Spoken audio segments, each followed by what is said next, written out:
Captain Elena Vasquez stood before the massive viewing window of the command deck, watching the blue and green planet grow larger as their ship moved closer. After 200 years of traveling through space, humanity had finally reached their new home. The planet looked perfect. It had water, land, and an atmosphere that could support human life. It was everything they had hoped for when they left the dying Earth behind. The generation ship Prometheus Unbound was huge, bigger than any city that had ever existed on Earth.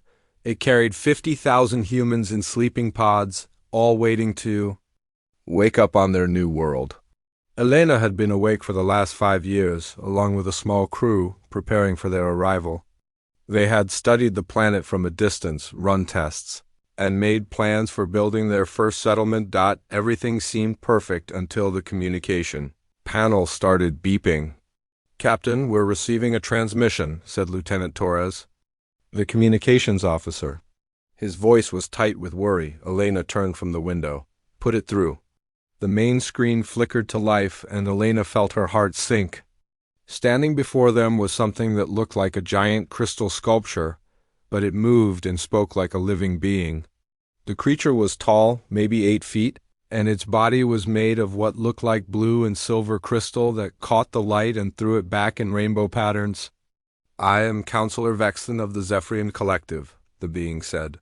Its voice was like wind chimes mixed with the sound of breaking glass. "We have been monitoring your approach to our world." Elena stepped forward. "This is Captain Elena Vasquez of the human vessel Prometheus Unbound. We come in peace. We've traveled far to find a new home." The crystal being's form shifted slightly, and Elena could sense displeasure even though she couldn't read its alien expressions. "This world belongs to the Zephyrian people. We have lived here for 10,000 of your years. You cannot land here." The words hit Elena like a physical blow. She had prepared for many things during the long journey, but not this. The planet was supposed to be uninhabited. Their long-range scans from Earth had shown no signs of intelligent life. "Please," Elena said, trying to keep her voice steady. "We've come so far, our homeworld is dead. We have nowhere else to go. Surely there's room for both our peoples on such a large planet." Counselor Vexton's crystal body pulsed with darker colors. "Impossible. Your biological forms are ... contaminated. Your species spreads diseases, consumes resources without thought, and destroys everything it touches. We have studied your history through your transmissions. You poisoned your own world. We will not allow you to do the same to ours." Elena felt anger rising in her chest, but she forced herself to stay calm. The lives of 50,000 people depended on what happened in the next few minutes. "We've learned from our mistakes. We have new technologies, better ways of living. We can coexist peacefully." "No," the word came out like the sound of crystal shattering. "However, the collective is not without mercy. We offer you an alternative." Elena waited, hoping against hope. "There is a dead system 3 light years from here. It has no planet suitable for life, but it has asteroids. You may settle there. We will provide minimal resources to help you survive. It is more than most species receive when they intrude upon our territory." Lieutenant Torres looked at Elena with wide eyes. 3 light years might as well have been 3,000. The Prometheus Unbound had used almost all its fuel getting here. They had enough power for basic life support and maybe some small movements within the solar system, but not enough for another interstellar journey. "We don't have the fuel to travel that far," Elena said. "We will tow your vessel there," Vexton replied. "Consider it our final gift to your species." Elena's mind raced.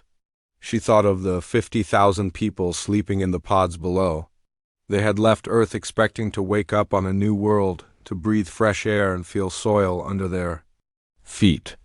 Instead, they would wake up in the cold darkness of space, living on rocks floating in the void. "I need to discuss this with my council," Elena said. "You have one of your hours to decide," Vexton said. "Refuse, and we will consider you hostile. Invaders, accept, and you have our word that you will be left in peace in the dead system." The transmission ended, leaving the command deck in heavy silence. Elena called an emergency meeting of the ship's council. The 7 other senior officers gathered in the conference room, their faces grim as Elena explained the situation. "We could fight," said Commander Jackson, the head of security. He was a big man with scars on his hands from the resource wars that had helped destroy Earth. "We have weapons. Maybe we could force them to let us land." "With what?" asked Dr. Sarah Kim, the chief medical officer. "We have mining lasers and construction tools." "They probably have real weapons. Besides, look at them. They're made of crystal, but they move like living things. We don't know what they're capable of." Engineer Marcus Webb leaned forward in his chair. "Even if we could win a fight, which I doubt, we'd be starting our new life by destroying another species. Is that the kind of people we want to be?" The room fell quiet. Everyone knew Marcus was right. They had left Earth partly because humans had become too good at fighting and destroying. "What about the asteroids?" asked Dr. Kim. "Could we actually survive there?" Webb pulled up data on his tablet. "The Zephyrians are right that it's a dead system. No planets, just a star and asteroid belt, but asteroids can be mined. They contain metals, water ice, even some organic compounds. It wouldn't be easy, but we could survive." "For how long?" Elena asked. "Forever, if we're smart about it. We'd have to live inside the asteroids, hollow them out, create artificial environments. It would be like living in space stations, but permanent ones." Elena looked around the table at her fellow officers. These were good people who had volunteered to spend their lives guiding humanity to a new home. Now they faced a choice between certain death fighting an advanced alien species or uncertain survival in the emptiness of space. "The children," said Dr. Kim softly. "Think about the children in the pods. They deserve a chance to live, even if it's not the life we planned for them." Elena nodded slowly. She thought about her own daughter, Maria, sleeping in pod 2847. Maria was only 12 when they left Earth. When she woke up, she would be 12 in body, but humanity would have been traveling for 2 centuries. What kind of world would Elena be giving her? "We vote," Elena said. "All in favor of accepting the Zephyrian offer?" One by one, hands went up around the table. Jackson was the last to raise his hand, but finally he did. "It's unanimous then," Elena said. "We go to the asteroids." An hour later, Elena stood again before the viewing screen, facing Counselor Vexton. "We accept your offer," she said, the words tasting bitter in her mouth. "Wise," Vexton replied. "You will follow our ships to the designated system. Do not deviate from the course we provide.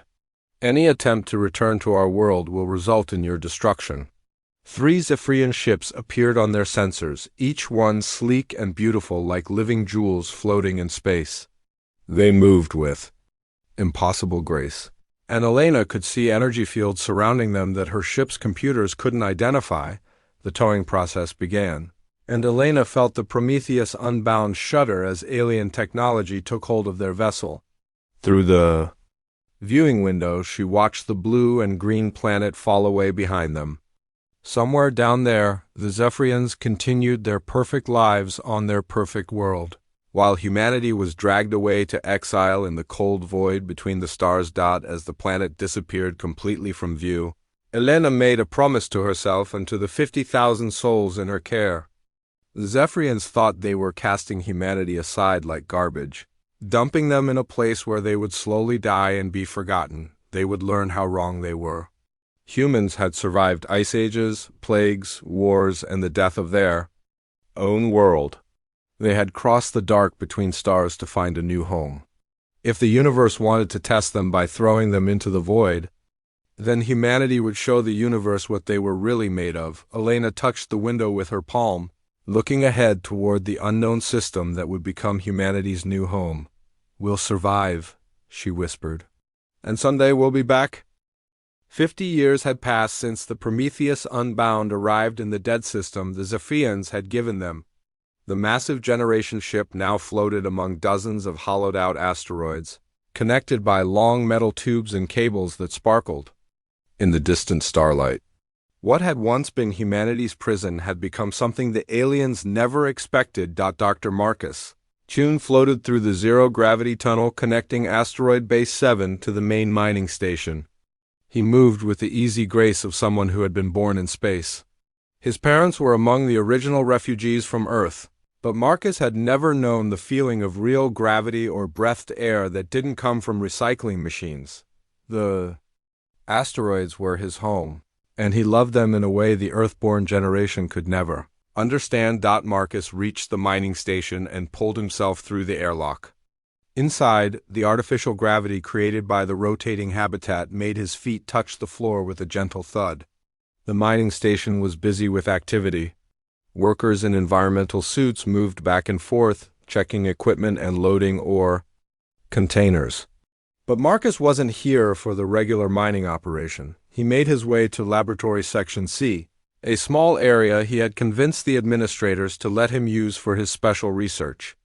Marcus had been studying the asteroid materials for 5 years now, and he had found something that made his hands shake with excitement every time he thought about it.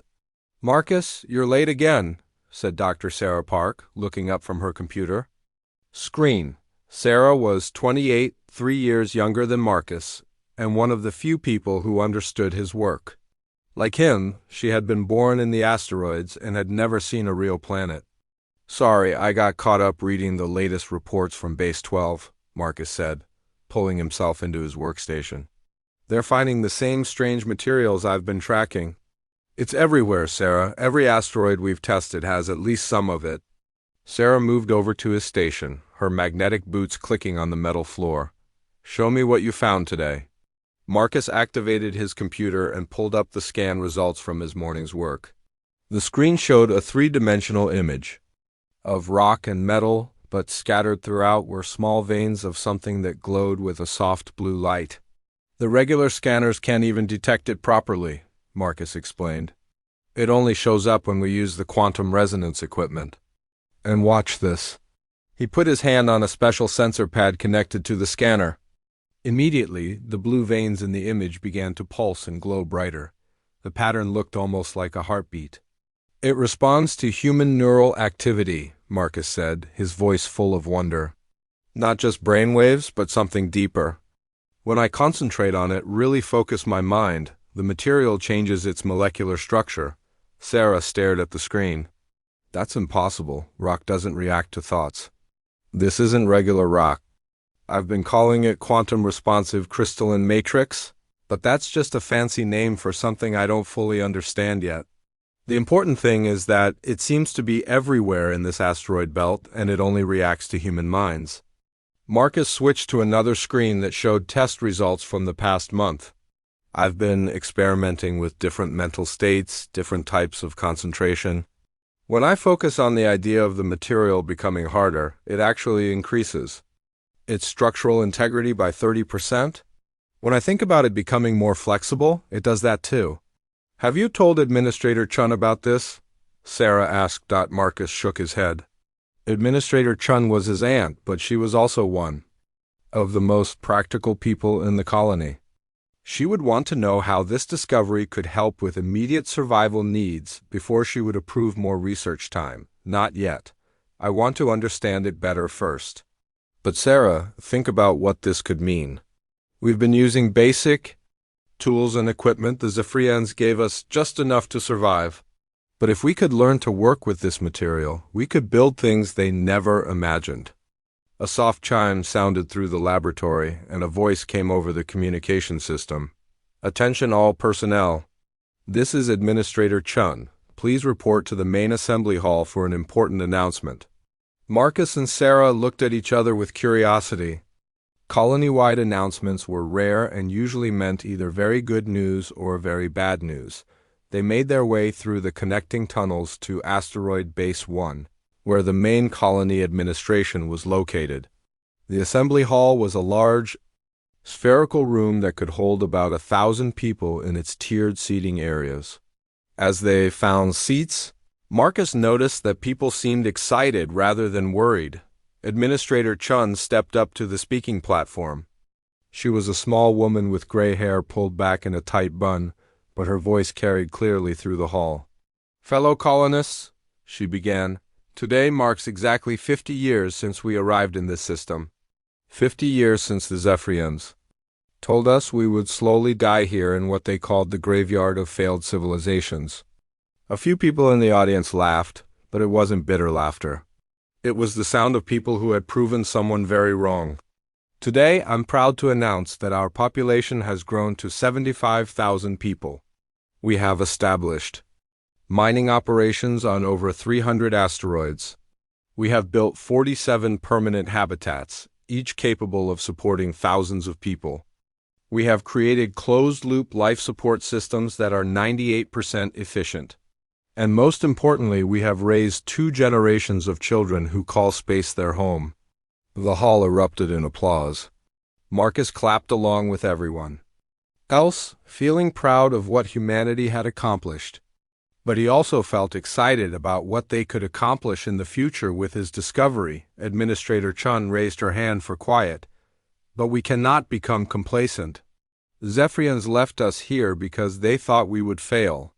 They gave us basic tools and minimal resources because they believed we were weak and destructive. We have proven we can survive, but I believe we can do more than just survive. I believe we can thrive. She paused and looked around the hall. That's why I'm announcing the New Horizon project. We're going to expand our operations to the outer regions of the asteroid belt, where our surveys have detected unusual mineral formations. We're going to develop new technologies and new ways of living in space. And we're going to show the galaxy that humanity doesn't just survive adversity, we use it to become stronger. As the administrator continued her speech, Marcus felt his heart racing. The unusual mineral formations she mentioned, he was sure they contained more of the quantum-responsive material he had been studying. If he could figure out how to use it properly, the New Horizon project could become something beyond anything the administrators were imagining. After the assembly, Marcus hurried back to his laboratory. He worked through the night, running test after test on samples of the strange material. As the hours passed, he began to understand something remarkable. The material didn't just respond to human thoughts, it seemed to learn from them. The more he worked with a sample, the more responsive it became. It was as if the crystal matrix was developing a connection with his mind, learning to anticipate what he wanted it to do. Just before dawn, Marcus made a breakthrough. He had been concentrating on making a small sample of the material change shape, thinking about it becoming a simple tool. Suddenly, the piece of crystal in his hands began to flow like liquid metal, reshaping itself into exactly what he had been visualizing, a small screwdriver. Marcus stared at the tool in his hands, his mind spinning with possibilities. If the material could become any tool he needed, if it could change its properties based on his thoughts, then maybe they could build things that seemed impossible. Maybe they could create machines that worked better than anything the Zephyrians had. Powered by the connection between human consciousness and these strange crystals, a sound from behind him made Marcus turn around. Sarah was standing in the laboratory doorway, staring at the crystal tool in his hands. "How long have you been there?" Marcus asked. "Long enough," Sarah said, stepping into the room. "Marcus, do you realize what you've discovered?" Marcus nodded. Slowly, "I think I'm starting to." "We need to be careful about this," Sarah said. "If the wrong people find out, they might try to use this as a weapon, or they might be afraid of it and want to suppress the research." Marcus understood her concern. Throughout human history, new discoveries had often been turned into tools of war before anyone could explore their peaceful applications. But he also knew they couldn't keep this secret forever. "We need help," he said. "This is too big for just the two of us. But we need to find the right people who understand that this could change everything." Sarah was quiet for a moment, then smiled. "I think I know someone who might be interested." "Who?" "There's a girl named Aria Santos in the youth education program. She's only 16, but she's been getting perfect scores in quantum physics and material science. More importantly, she's been asking questions that her teachers can't answer. Questions about whether consciousness could affect matter at the quantum level." Marcus raised his eyebrows. "A 16-year-old is asking those kinds of questions?" "She was born here, like us." But, unlike us, she's never accepted that the way things are is the way they have to be. I think she might be exactly what we need. Arya Santos pressed her palm against the smooth surface of the quantum crystal sample and closed her eyes. The material hummed softly under her touch, and she could feel something like a whisper in the back of her mind. It wasn't words exactly, but more like the crystal was trying to tell her something important. I can sense 17 different mineral compositions in asteroid sector 9, she said quietly, her eyes still closed. The largest deposit is about 3 kilometers down, right beneath the ice layer. There's also something else there. Something different. Dr. Marcus Chun and Dr. Sarah Park exchanged glances across the small laboratory. In the 3 years since they had first brought 16-year-old Arya into their secret research project, she had shown abilities with the quantum-responsive materials that neither of them could explain. What kind of different? Marcus asked. Making notes on his datapad. Arya opened her eyes and looked at the crystal sample in her hands. At 19, she had become the unofficial leader of their underground research group, even though she was the youngest member. Her dark hair was cut short in the practical style of asteroid workers, but her eyes held a depth that seemed much older than her years. It feels bigger, she said, like the crystal formations we've been finding, but concentrated into something much more powerful. If I had to guess, I'd say it's a natural quantum processor. Something that could coordinate with all the smaller crystal deposits across the entire asteroid belt. Sarah leaned forward in her chair. That would explain the network effects we've been seeing. When we activate crystals in one location, sometimes we detect resonance patterns in completely different asteroids. Marcus nodded. Which means the Zephyrians didn't just dump us in a worthless system. They accidentally gave us access to what? Might be the largest quantum computing network in the galaxy?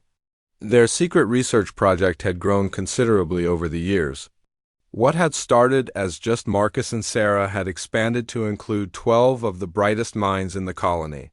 They called themselves the Quantum Research Group, though they were careful never to meet all together at once. The colony administrators knew that some advanced research was happening, but they had no idea how advanced. The group had made incredible discoveries. They had learned to create tools that could change shape and function based on mental commands. They had developed construction, drones that could work together like a hive mind, building structures that seemed to assemble themselves. Most importantly, they had discovered that the quantum crystals could do something that should have been impossible. They could make solid matter pass through other solid matter. We need to test the phase shifting again, Arya said, picking up a small crystal device from the workbench. But this time, let's try something bigger. Marcus looked nervous. Arya, we agreed to take this slowly. Phase shifting a pencil through a metal plate is one thing. What you're suggesting could be dangerous. Everything we're doing is dangerous, Arya replied. The whole colony is dangerous. We're living in hollowed-out rocks floating in space, breathing recycled air and eating food grown in artificial dirt, but we do it because the alternative is worse. She had a point, and Marcus knew it. The Quantum Research Group had been conducting their experiments in secret because they weren't sure how the colony administrators would react to their discoveries. Some of their technology was so advanced that it could change the entire way humanity lived in space, but it could also be seen as threatening or dangerous by people who didn't understand it. What do you want to phase shift? Sarah asked. Arya smiled and walked over to a storage container in the corner of the laboratory. Inside was a small mining drone about the size of a basketball that had been damaged in an accident the previous week. Its metal housing was cracked and its internal components were destroyed, but it was still useful for testing. I want to phase this drone through the laboratory wall and into the corridor outside, Arya said. If it works, we'll know the phase shifting can handle complex objects, not just simple materials. Marcus ran calculations on his datapad. The power requirements alone would be enormous. We'd need to link at least 6 crystal processors together. I've already prepared them, Arya said, gesturing to a series of quantum crystals arranged in a precise pattern on the main workbench. I spent all last night tuning them to work together. Sarah looked impressed despite her concerns. You did that by yourself? It usually takes 3 of us working together to coordinate that many crystals. The crystals are getting better at understanding what we want, Arya explained. The more we work with them, the more they learn about human consciousness. Sometimes I think they want to help us as much as we want to use them. It was a strange idea, but not entirely impossible. The quantum crystals seemed to respond not just to human thoughts, but to human emotions and intentions. When someone was angry or frustrated, the crystals became harder to work with. When someone was calm and focused, they became incredibly responsive. Marcus made his decision. Let's try it. But we monitor everything carefully, and if anything looks wrong, we shut it down immediately. The 3 researchers spent the next hour preparing the experiment. They arranged the quantum crystals in a complex pattern that Arya had designed, connecting them with thin metal wires that would carry the neural interface signals. Arya put on a special headset that would amplify her mental connection to the crystal network. Remember, Marcus said as they began the final preparations, this isn't just about moving an object through a wall. If this works, we're proving that we can make our tools and equipment pass through solid matter. Ships could fly through asteroids instead of around them. Construction crews could work inside solid rock without having to dig tunnels first. And if the Zephyrians ever come back, Sarah added quietly, their weapons might not be able to hit targets that can phase in and out of normal matter. Arya activated the crystal network, and immediately the laboratory filled with a soft blue glow. The quantum crystals began to hum in harmony, creating a sound like distant music. Arya closed her eyes and focused her mind on the damaged mining drone. I can feel it, she whispered. The molecular structure, the way the metal atoms are arranged. Now I'm going to convince them to ... slip sideways. The drone began to shimmer, like heat waves rising from hot pavement. Its solid form became translucent, then almost transparent. Arya guided it toward the laboratory wall with her thoughts, and everyone held their breath as the drone touched the solid metal surface. For a moment, nothing happened. Then the drone began to sink into the wall like it was moving through thick liquid. Half of it disappeared into the metal, then 3/4, then it was completely gone. It's in the corridor, Arya said, sweat beading on her forehead from the concentration required. I can still sense it. Now I'm going to bring it back. The drone reappeared on the other side of the wall, solidifying as it emerged. Arya guided it back through the wall into the laboratory, where it materialized on the workbench with a soft thud. Marcus and Sarah stared at the drone in amazement. It was completely undamaged by its journey through solid matter. The phase shifting had worked perfectly. We need to document everything, Marcus said, his scientific training overcoming his excitement. Power consumption, crystal resonance patterns, neural interface readings. This is the biggest breakthrough we've had. Over the next several weeks, the Quantum Research Group expanded their experiments. They learned to phase shift larger objects, multiple objects at once, and even to create temporary phase-shifted zones that could protect people from dangerous environments. Arya's abilities continued to grow, and she began training other members of the group in the mental techniques required to control the quantum crystals, but their secret couldn't last forever. Commander Vex High of the Zephyrian Deep Space Monitoring Division floated in the control center of his ship, studying the energy readings that had been coming from the dead system for the past several months. The readings were impossible according to everything the Zephyrians knew about physics. Show me the pattern analysis again. Vex High commanded his subordinate. The data appeared on the main screen, showing spikes of quantum energy that seemed to pulse in complex patterns. The energy signatures are consistent with advanced quantum manipulation technology, his science officer reported, but the power levels are far beyond what the humans should be capable of producing. Vex High's crystalline form shifted colors, indicating deep thought. Could they have developed new technology on their own? Unlikely, Commander. The humans were given only basic survival equipment when they were relocated to the dead system. They should barely be capable of maintaining life support, let alone conducting advanced research. And yet the evidence suggests otherwise. The XI studied the data more carefully. Prepare a reconnaissance mission. I want to know exactly what the humans are doing in that system. Back in the asteroid colonies, Arya Santos was training a new group of volunteers in quantum crystal manipulation when the emergency alert sounded throughout the base. She quickly shut down the crystal array and told the volunteers to return to their regular duties. Marcus appeared in the laboratory. Doorway, his face pale. We have a problem. Long-range sensors have detected a Zephyrian ship. Administrator Elena Vasquez-Chun sat in the emergency council chamber, watching the faces of her senior staff as they stared at the tactical display. She was 78 years old now, her hair completely gray and her face lined with decades of hard decisions. But her eyes were still sharp and her mind was still clear. She had guided humanity through 53 years of exile, and she wasn't about to let them be destroyed now. The Zephyrian fleet consists of 12 warships, reported Commander Jackson, now the gray-haired head of colony defense. They're moving slowly through our system, scanning everything. They'll reach our main asteroid cluster in about 6 hours. Elena nodded grimly. What do we know about their intentions? They've been broadcasting on open channels, said Communications Officer Torres. They claim to be conducting a routine inspection of the dead system to investigate unusual energy readings. But Elena, they brought enough firepower to destroy every asteroid in this belt. Elena had seen this coming for months. The Quantum Research Group had tried to keep their experiments secret, but energy signatures from advanced technology were hard to hide. Dr. Marcus Chun had finally revealed their discoveries to the Council 3 days ago, and Elena had been amazed and terrified in equal measure. Dr. Chun, Elena said, turning to the middle-aged scientist who had become one of her most trusted advisors. Are your people ready to implement the defense plan we discussed? Marcus nodded, though he looked nervous.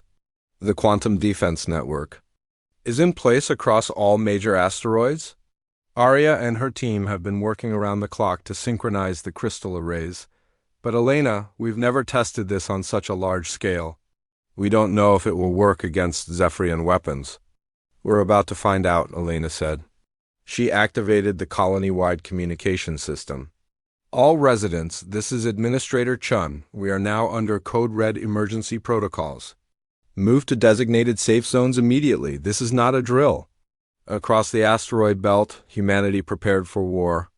In mining stations and habitation modules, families gathered their children and moved to the deepest, most protected areas of their homes. Workers shut down non-essential systems and sealed emergency bulkheads. The asteroid colonies that had been humanity's refuge for half a century were about to become their fortress. In the main quantum laboratory, Arya Santos stood before a massive crystal array that hummed with power. At 22, she had become humanity's primary quantum technician, the person who could coordinate the crystalline network better than anyone else. Around her, dozens of technicians monitored readings and prepared for battle. Neural interface stable, reported one of her assistants. All asteroid stations reporting ready status. Arya placed her hands on the primary control crystals and felt the network come alive in her mind. She could sense every quantum processor in the asteroid belt, hundreds of them spread across millions of kilometers of space. Each one was connected to the others through quantum entanglement, creating a network that could process information faster than light. I can feel them, Arya said, her eyes closed in concentration. The Zephyrian ships. Their energy signatures are so different from ours, cold and precise, like mathematics made solid. Can you predict their movements? Marcus asked. Better than that, Arya replied. I can see their tactical patterns. They're planning to destroy the outer asteroids first, then work their way inward. They want to eliminate our mining operations before attacking the main habitation areas. Elena's voice came over the communication system. All stations, the Zephyrian fleet has entered attack formation. Prepare for engagement. On the command bridge of the lead Zephyrian warship, Commander HFY studied the readings his sensors were providing. The energy signatures from the human colony were unlike anything in Zephyrian databases. The quantum patterns were so complex that his computers couldn't properly analyze them.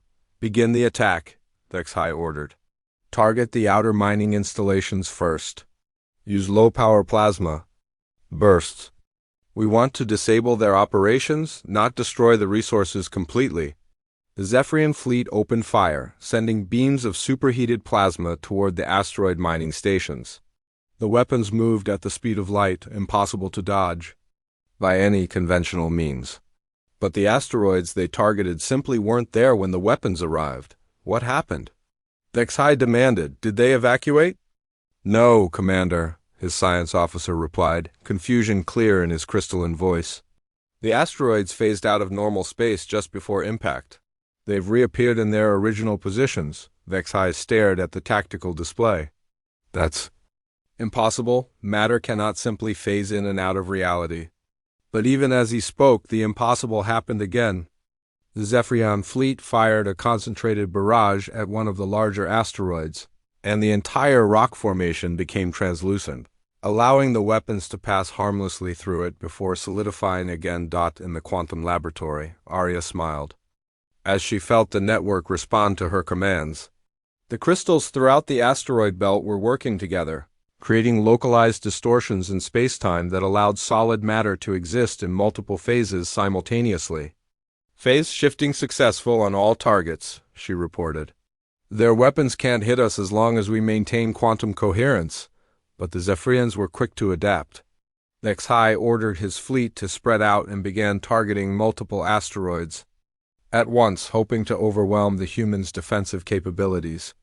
"They're trying to overload our system," Marcus warned. "Can you handle that many simultaneous phase shifts?" Arya's face was tense with concentration, but she nodded. "The network is learning. Each time we phase shift, the crystals get better at predicting what we need." "But Marcus, I'm detecting something else. The Zephyrian ships themselves are generating quantum interference. If I can tap into that. She reached deeper into the quantum network, feeling for the energy signatures of the alien vessels. The Zephyrian technology was different from theirs, but it still operated on quantum principles. And if it used quantum mechanics, then it could be affected by quantum manipulation. "Arya, what are you doing?" Marcus asked as the crystal array began glowing brighter than ever before. "Something we never tried before," Arya replied. "I'm going to phase shift their ships." Commander HFY was ordering another attack when his vessel suddenly began to shimmer. Warning alarms sounded throughout the ship as the hull started becoming translucent. "Report," HFY commanded. "Unknown energy field affecting our molecular cohesion," his engineer replied.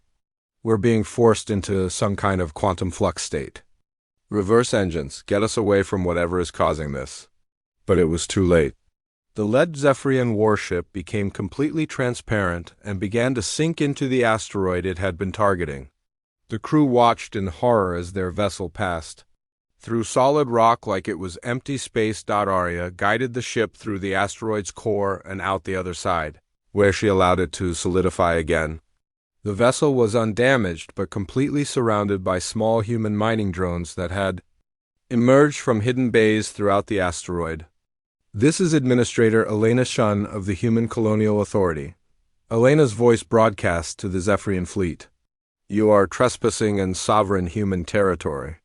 Withdraw immediately or face the consequences."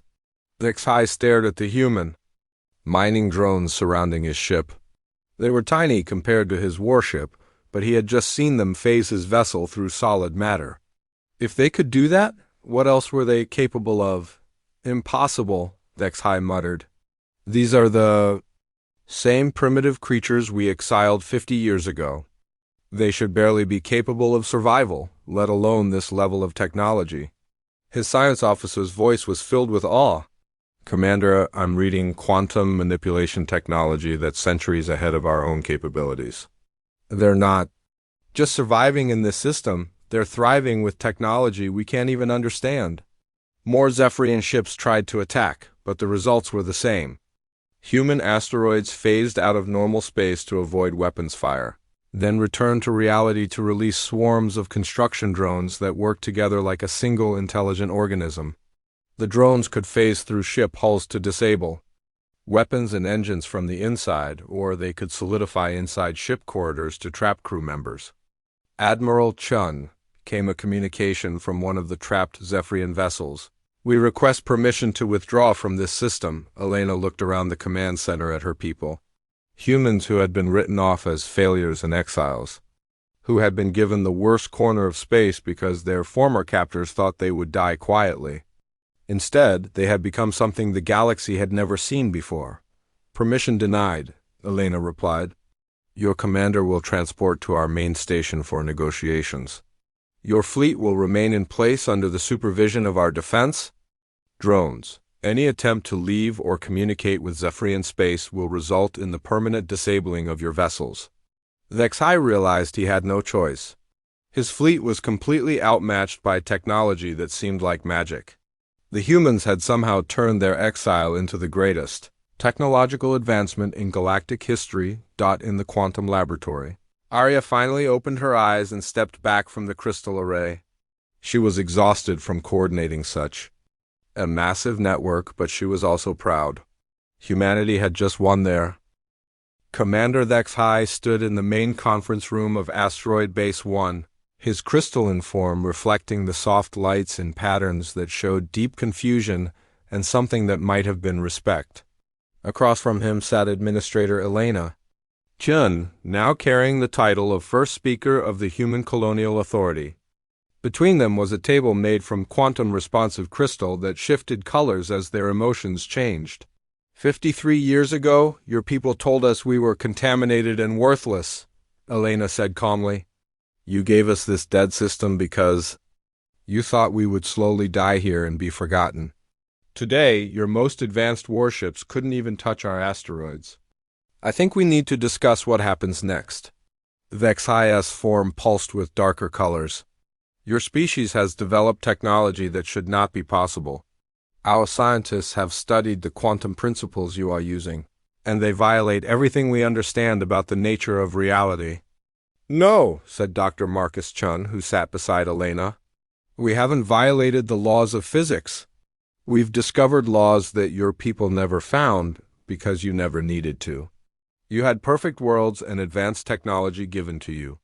We had to learn to make something from nothing. At the far end of the table, Arya Santos watched the conversation with interest. She was 25 now, and her abilities with the quantum crystals had grown beyond anything anyone had imagined. She could feel the emotional resonance from both the humans and the Zephyrian commander, and she sensed something unexpected from Vexai curiosity. Commander, Arya said softly, may I ask you a question? Vexai turned his attention to her. You are the one who guided our ships through solid matter. Ask your question. When your people first evolved, did you face any great challenges? Any times when your survival was threatened? Vexai was quiet for a long moment. Our species developed on a world with perfect conditions. Stable climate, abundant resources, no natural predators. We achieved space travel because we were curious, not because we needed to escape or survive. That's the difference, Arya said. Humans have always faced challenges. Ice ages, diseases, wars, the death of our planet. Every time something tried to destroy us, we found a way to not just survive, but to become stronger. You gave us the ultimate challenge, survive in empty space with almost no resources. So we became something that could thrive in the void itself. Elena leaned forward. The question now is whether our species can work together, or whether the galaxy will be divided between those who embrace cooperation and those who choose conflict. Over the next several hours, Elena explained humanity's proposal. They would share their quantum technology with any species that wanted to learn it, but there were conditions. The technology required human neural patterns to operate, so it could never be used against humanity. More importantly, it worked best when people approached it with cooperation and openness rather than aggression and domination. We're not interested in conquering anyone, Elena continued. We've spent 50 years learning to build rather than destroy. But we're also not going to hide what we've become. The galaxy is going to have to accept that humanity is no longer the weak species that you exiled. The HFY considered this carefully. What you are proposing would require approval from the Galactic Council. The Zephyrian Collective alone cannot make such decisions. Then invite them here, Elena said. Let them see what we've built. Let them understand that we're not the same species that left Earth 2.5 centuries ago. 3 months later, representatives from dozens of galactic civilizations arrived in the asteroid belt. The Zephyrians had sent word throughout known space about humanity's technological breakthroughs, and everyone wanted to see for themselves whether the stories were true. The delegation included the crystal-formed Zephyrians, gaseous entities known as the Void Dancers, the Machine Intelligence Collective called the Network, and dozens of other species that had never paid attention to the small system where humanity had been exiled. Elena stood before the assembled representatives in a conference chamber that existed in 3 dimensions simultaneously, thanks to quantum spatial manipulation. The room could accommodate beings of radically different sizes and environmental needs, all sharing the same space. Through careful reality engineering, "Welcome to humanity's home," Elena said, her words translated into dozens of languages and communication methods. 53 years ago, we were refugees with nowhere to go. Today, we offer partnership to anyone willing to embrace cooperation over domination. She gestured to the viewing windows that showed the asteroid belt beyond. What the visitors saw was unlike anything in the known galaxy. Asteroids connected by streams of light that pulsed with quantum energy. Ships that moved through solid matter as easily as through empty space. Construction projects that built themselves through the coordinated efforts of millions of tiny drones, working like a single organism. "We call this the Quantum Collective," Elena continued. "It's not a government or an empire. It's a partnership between human consciousness and the natural quantum properties of matter. We've learned to work with the universe instead of fighting against it." Dr. Marcus Chun stepped forward to explain the technical aspects. "The quantum-responsive materials we've discovered exist throughout this region of space, but they only respond to specific types of neural activity. Human brains, because of our evolutionary history, generate exactly the right patterns to interface with these crystals. However, we found that other species can learn to work with the technology if they approach it with the right mindset." A representative of the network, appearing as a floating geometric shape made of light, asked the question everyone was thinking. "What do you want in return for sharing this technology?" Arya Santos answered, her voice carrying clearly through. "The translation systems. We want what every species wants. We want to live safely, to grow, to explore, and to build something better than what came before. But we've learned that the best way to get those things is to help others get them too." The negotiations took weeks. Some species were eager to establish partnerships with humanity. Others were suspicious or afraid of the new technology.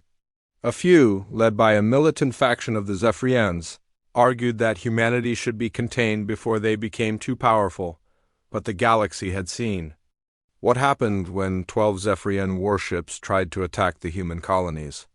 The humans had disabled the entire fleet without causing a single casualty. They had demonstrated power beyond anything known, but they had used it defensively and with restraint. The final agreement established the Quantum Collective as a new galactic institution. Any species could join by agreeing to 3 principles: peaceful resolution of conflicts, shared scientific advancement, and protection of developing civilizations. In return, they would gain access to quantum technologies that could revolutionize transportation, construction, communication, and energy production. The Zephyrians were among the first to join, led by Commander HFY, who had become fascinated by human problem-solving methods. "Your species does not just adapt to challenges," he told Elena during the signing ceremony.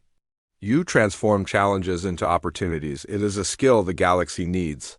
5 years after the establishment of the Quantum Collective, the asteroid belt had become the busiest region of space in the known galaxy. Scientists, engineers, artists, and philosophers from hundreds of worlds came to study and work with humanity's quantum technologies. New settlements were built that existed in multiple dimensions, allowing beings of completely different biologies to share the same space. Arya Santos, now 30 and recognized as the galaxy's leading expert in quantum consciousness interface, stood in her laboratory preparing for humanity's greatest adventure yet. Before her was a portal that shimmered with colors that didn't exist in normal space, a gateway to dimensions beyond the known universe. "The quantum crystals are telling us there's more out there," she explained to the assembled team of volunteers. "Realities where the laws of physics work differently, where consciousness and matter interact in ways we can't imagine. The crystals want to show us these places." Elena, now in her 80s but kept healthy by quantum biotechnology, watched as the first-dimensional pioneer team prepared for departure. "Are you sure it's safe?" "Nothing worth doing is completely safe," Arya replied with a smile. "But that's never stopped humanity before." The portal expanded, revealing glimpses of landscapes that seemed to be made of living light and structures that existed in more than 3 dimensions.